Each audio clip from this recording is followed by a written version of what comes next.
O tempo é mesmo inexorável, passa para todo mundo. Para uns, de forma mais branda, para outros, tempos difíceis. Mas, sem exceção, são muitas histórias para contar. O que o senhor acha da palavra idoso? Muito bom, né? Significa que a pessoa já viveu bem, não é? Já tem uma idade boa.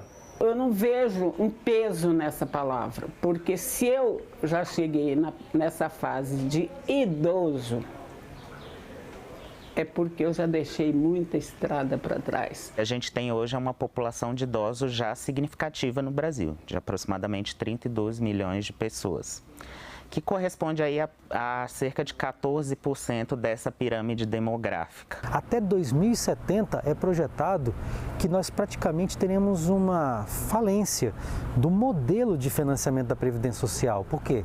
Porque hoje quem sustenta a Previdência são as pessoas que estão no mercado de trabalho, injetando recursos para pagar os benefícios de aposentados, o que hoje está na faixa aí dos seus 5, 6 trabalhadores para cada pessoa aposentada. Em 2070 será 1 para 1. Os idosos hoje, cada dia mais, precisam de atenção, até porque a população idosa está duplicando.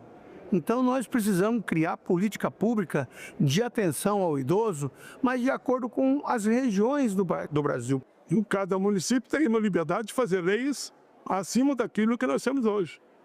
E eu dei alguns exemplos na saúde, no transporte, no dia a dia.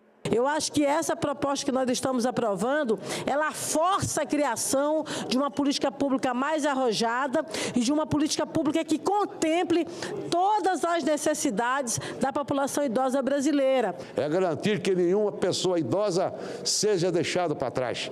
É reafirmar o compromisso desta casa com a dignidade humana em todas as fases da vida.